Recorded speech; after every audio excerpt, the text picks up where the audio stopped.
The numbers are just not budging. Despite being in lockdown for almost 3 weeks, the number of daily infections in Sydney is still stubbornly high. Today, another 97 cases were confirmed. Most worryingly, more than half could have been infectious in the community. The Premier has hinted she could toughen the rules and go even harder. We'll explore what that might look like shortly. But first, some good news. The state has smashed its testing record. 77,000 swabs were taken yesterday, many of them in southwestern Sydney. And even tonight, locals are still turning out to get tested. These are live pictures from Fairfield, where Kathleen Calderwood begins our coverage. Day after day, Sydney-siders have been answering the call. Some have queued for hours and hours to do so. Can I, in particular, also thank members of the Fairfield local government area.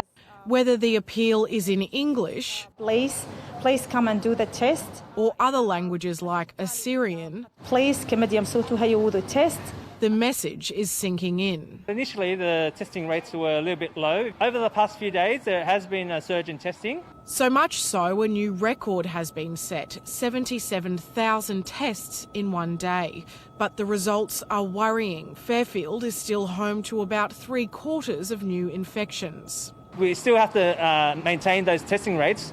Otherwise, we can have a surge in numbers over the next few days, particularly if they're still circulating in the community. Around half of the 97 new cases were infectious in the community. And this is the number that is concerning. That number of people being infectious in the community keeps going up.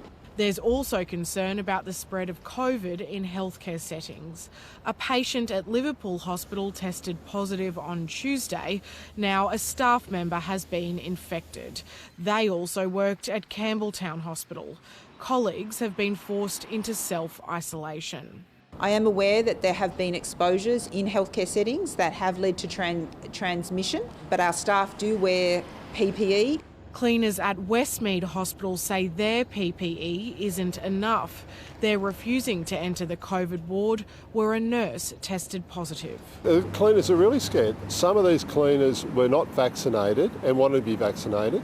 And the very important thing of having a respiration mask that is fitted, and they weren't fitted. A spokesperson for Westmead says it adheres to strict infection control guidelines and it will continue to work with our staff to address any concerns raised. They'll still have to resolve the issues at some point, but whatever they want, they will have. With the weekend approaching, health officials are pleading with people here in Fairfield to keep getting tested. They'd also like to see higher vaccination rates. A new hub has opened not far from here, prioritising teachers and aged care workers. The early signs are promising with a strong turnout on day one. Jeremy? Kathleen, there's been a COVID scare in regional New South Wales. Jeremy, we've been told a confirmed case travelled to Molong near Orange in the central west today. Urgent contact tracing is now happening and a pop-up testing clinic will be set up in the town. In Sydney, health alerts have been issued for almost 30 venues from Bondi Junction to Liverpool. All the details are available on the health website. Kathleen Calderwood, thank you. Let's go straight to Manly now, where police have broken up a street party. Our crime reporter Mark Reddy is live for us. Mark, what happened? Jez, a man was fined $1,000 after hosting an illegal street party here in Manly last night. Take a look at this mobile phone vision. The 23-year-old jumps onto the roof of his van and then starts blaring loud music. That's when other revellers join in, including a toddler. Well, police took only a few minutes to shut down the party, and this weekend they'll be launching a 72-hour operation targeting Sydney-siders who they say are disguising their holidays as business trips. If people want to travel outside of the Greater Sydney area, they will be stopped by police. If they're not stopped by police, the local communities will dob them in.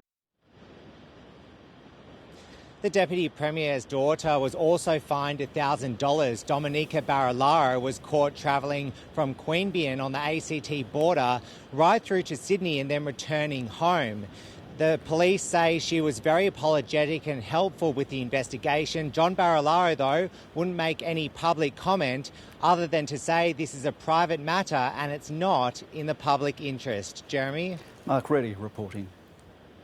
This outbreak began 1 month ago in the eastern suburbs. Now the whole city is asking, when will it end? It all depends on the numbers. We reached another milestone today. More than 1,000 infections have now been discovered since mid-June.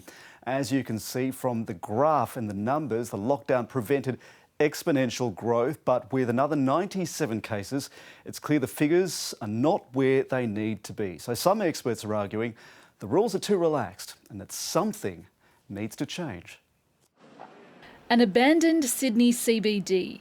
This is how health authorities want the city to look to stop the virus from winning. But how? So what the AMA is calling for is a lockdown more Victorian style. There's a growing chorus of medical experts calling for a harsher lockdown, with a stubborn number of infectious people out and about every day. I don't know why they're just staring at these numbers day after day after day when they know what the modelling is going to show, that this is going to stretch out potentially for months. I think 2 weeks is probably very optimistic, but I think it's more likely that the outbreak is going to dribble on for a good 6 to 8 weeks from now.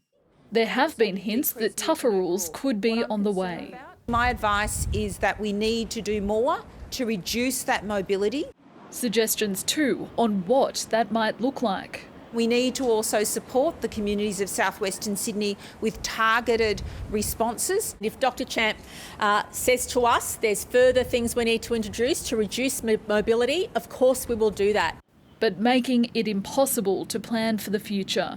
No details, no commitment on what exactly happens next. Just ask business owner Phil Halani. At the start it was 2 weeks, then it was a week, and now it's another 2 weeks. That doesn't allow us to plan or plan for the, if we knew this at the start where we would have a 4-week lockdown, we could have done a bit more for our business. So what could happen if nothing changes, if the virus keeps circulating in the community? That means Sydney is looking at the lockdown continuing indefinitely. If you go in hard and fast, you can get out of this as quickly as possible. So I fully support the Victorian approach.